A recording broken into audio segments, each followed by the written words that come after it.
to it, yeah, we can create layers and we can, you know, and create layers and do work and assess all that, absolutely. For us, we don't, I don't care if you've got, you know, 10 or 100 layers in here, we don't charge any more in that, and we just charge a flat monthly fee based on that, and we don't care how many users there are. One thing we don't play is the whole users game, because people just cheat anyway, so you just give them as many users as you want. And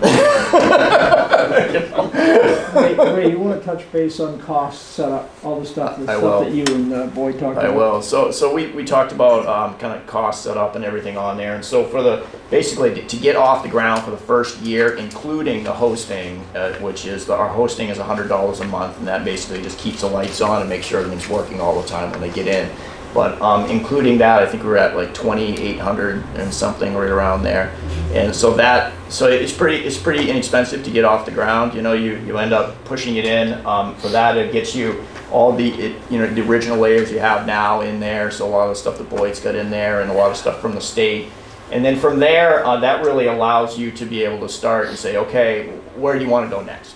You know, what do you want to do next? I personally, so I've been doing this for a long time. I hate to start a project that's a really big number project, because a lot of times what you think you want now really isn't sometimes what you really need. And so that starts you to really start to play with it and then figure out what do you have now, what you need next, and then prioritize as you go.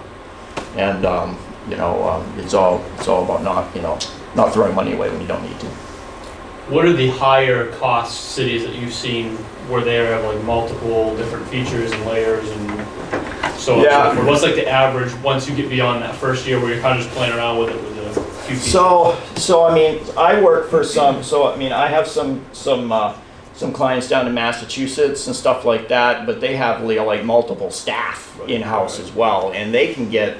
They can get their own server systems and software and spend huge, spend $100,000 if they want, if they're going to buy all their own infrastructure and everything. But when it comes down to, like for a community of your size and saying, okay, we're gonna do stuff and keep working all the time, it really doesn't matter as far as how much data is in here. That cost doesn't increase. So if you're done working with me and you have all the data in there, it still doesn't cost more than $100 a month. Okay. Right, so that the hosting doesn't go up.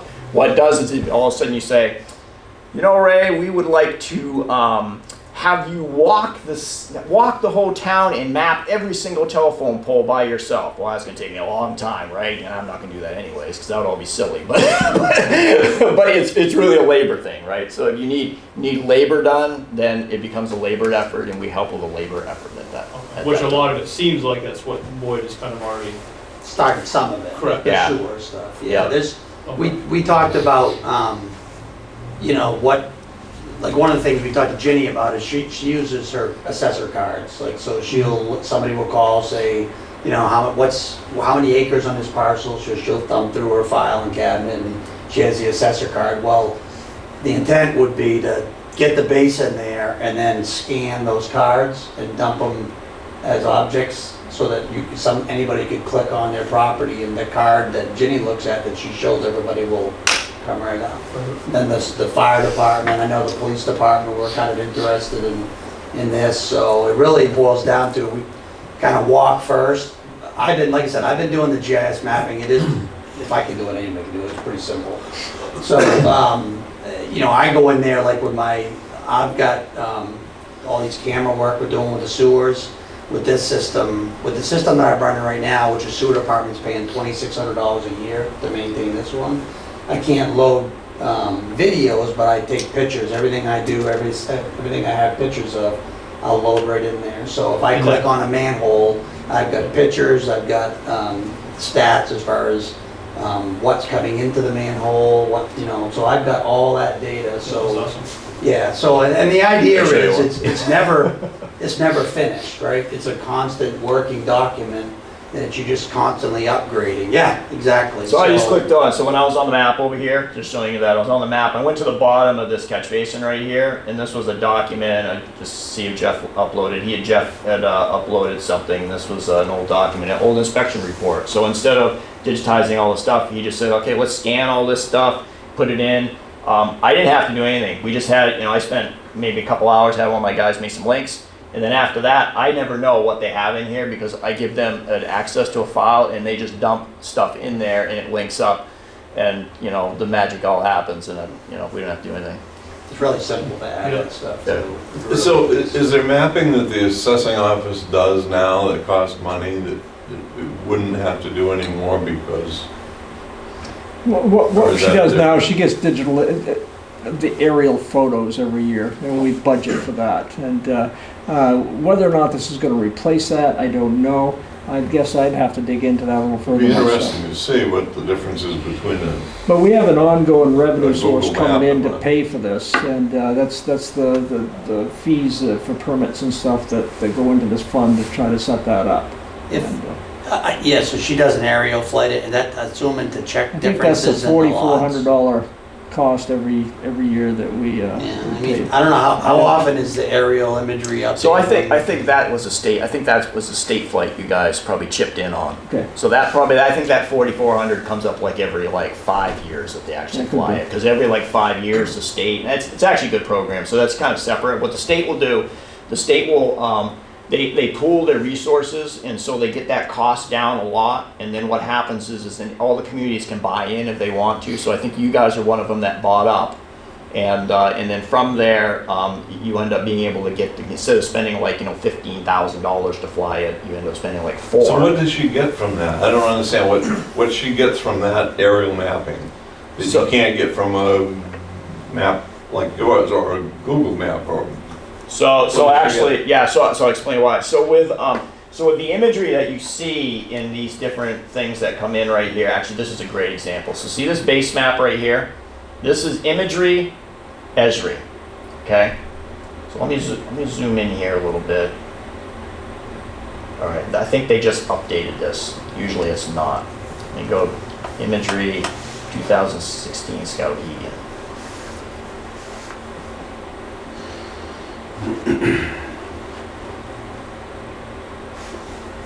Oh, actually, maybe it's down here. Sorry about that. Let me go down here. State high res.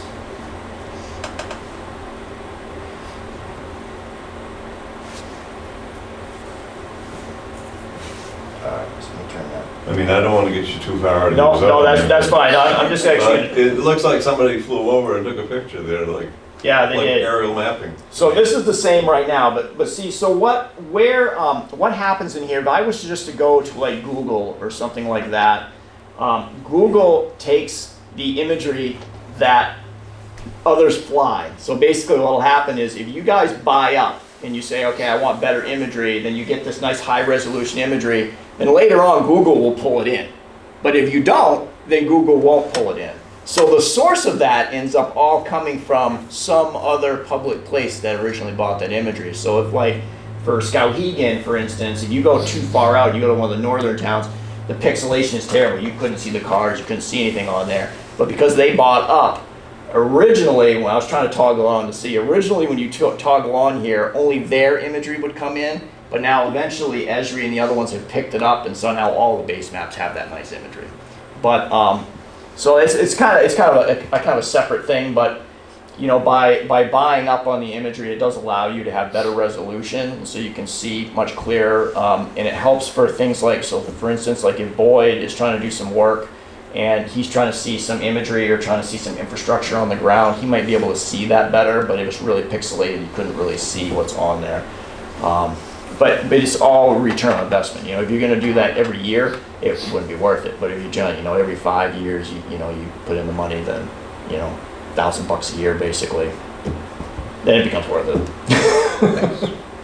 I think the biggest benefit to this in my mind is like developers, people that are companies that want to move into Oakland or families that want to move into Oakland, where they can look at the image. There's plenty of things that we can internally do with it, but I think with my system that I've got right now, it's literally an internal system.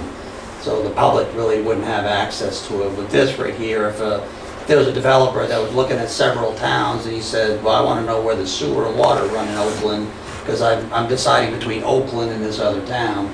He just logs onto our website, goes to this link, and he or she can see yeah, that lot right there is covered with sewer, or it's only gonna cost me X number of dollars to extend sewer, so. That's the power of. Some people put, demographic information in there, census information and stuff too, and trying to figure out where, stuff like that from. People moving into town, I mean, they use, the younger people are, this is what they're using, they can check out the town of Oakland and see what it looks like. The zoning is a big thing too. I mean, we don't have zoning right now, but we have shoreline zoning and things like that. That's another big thing that they use. But I'm sure there's gonna, like I said, the police department was interested in fire. I'm sure they probably would. Yeah, as long as it's unrestricted mobile, I mean, that's how we look at where I work. If I have a call someplace, I can pop it up. I have water, sewer, both the gas companies. So if I have a gas leak someplace, I can tell whose line it is, which direction it flows. Great, And it's some good stuff. Yeah. We don't get used a lot here, know, but it is a benefit. yeah, And if that's mobile, if somebody's got an iPad at a fire scene someplace, or Boyd's got it at Oak Street, he can bring up and see where everything goes. yeah, so And that's. it's huge, it's man hours. So I'll shrink that up like I was on a small device. So as you're on a smaller device, it'll format to the device you're on. And so you can use it from, whether you're on a tablet or a phone or whatever it is, you can shrink that up and see it. And the other thing too is there's this little locate button, which is gonna come a little weird because we're on wireless here, so it's not gonna work that well. And this is a good example of the imagery not as good, right? So you can see in here, this is Esri imagery on here. But anyways, what would happen is you could actually click on there and it would track where you are. So you can click on there on the app, and as you're walking down, you could see where you are and it'll track it. You can stop the tracking. And this did a little strange thing because this is going from our wireless area. This is going from where your wireless hub is. If you're on your phone, it will actually find your GPS on your phone and follow you. And I'm assuming this is GPS coordinates, so he could literally, Boyd could literally walk to a catch basin, stand on top of it, hit the button, and it would do a coordinate of the exact location Correct. of that Yeah. infrastructure. Yeah, absolutely. Yep. The other tool we could use it for is like Jeff does so many streets a year or whatever, so you could give people some advance notice when he decides which streets he's gonna pave this year. You put it on that's what I was envisioning, you put it on a layer on there so people can go on the website and see, okay, Jeff's paving these 6 streets this year, going right by my house, so. I just set that up for the Kennybunk area just now. I work for the town of Kennybunk, the electric district, the water district, and the sewer district. And then all of them, they have these projects. And so what they don't want to do is one of them is working on a project, 'cause they had this happen recently. One of them was working on a project, they paved, next week later someone's got to go and they didn't coordinate, so they got to rip up a piece of pavement and they just paved, and then they look stupid, right? So so by doing that, they end up overlaying the other. They can see, each entity can show each other where the projects are, and they can just have a little graphic planning ahead of time. So Good. Anything else for this gentleman? Perfect. Thank you. great, thank you. Stand here. The glare's too much, I'm not standing. I don't blame you a bit, so I Talk polished about it. this and I'll be. Hey, that's where I go up, so. I understand, so. Yeah, bullshit. Softy. Yeah.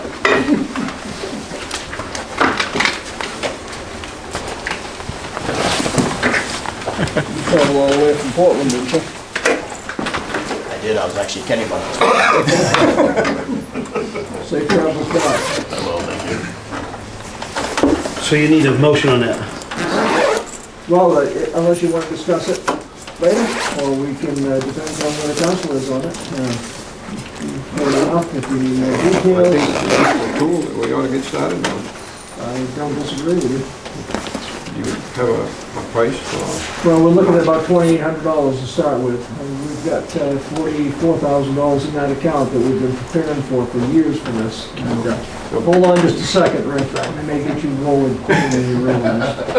I'll make a motion, we proceed with this not to exceed $3,000. Second. Motion made second, all in favor? You're all set, man? All right, sounds good. Right. Thank you. You'll have some schwanky mapping soon. Okay. Thanks, Rick. Thank you. I think that's 25.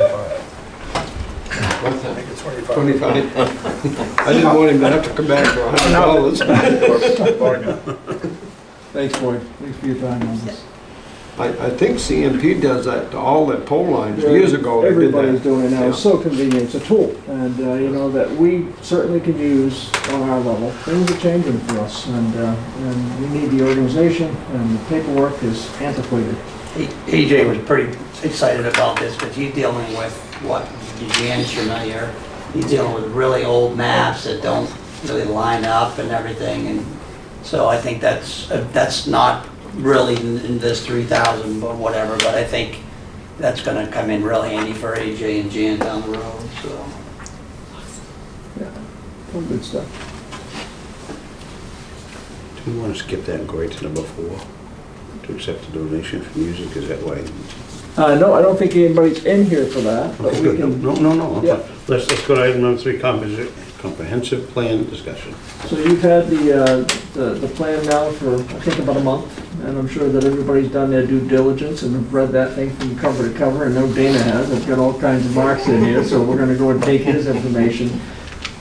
Any comments, concerns, changes, or anything like that? If you got them, then let's hear about them.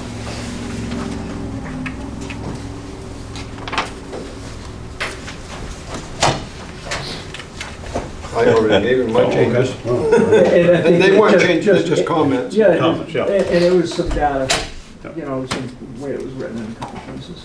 One of them that was easy to find was that it says the fire station was built in 1953 on Fairfield Street, and I looked for it and it wasn't there. I'm gonna update that section.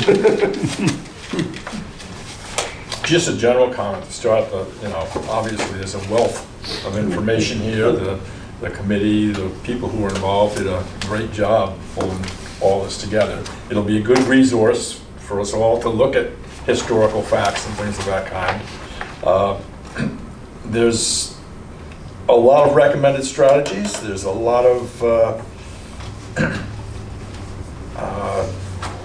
not issues, but plans that are outlined in here.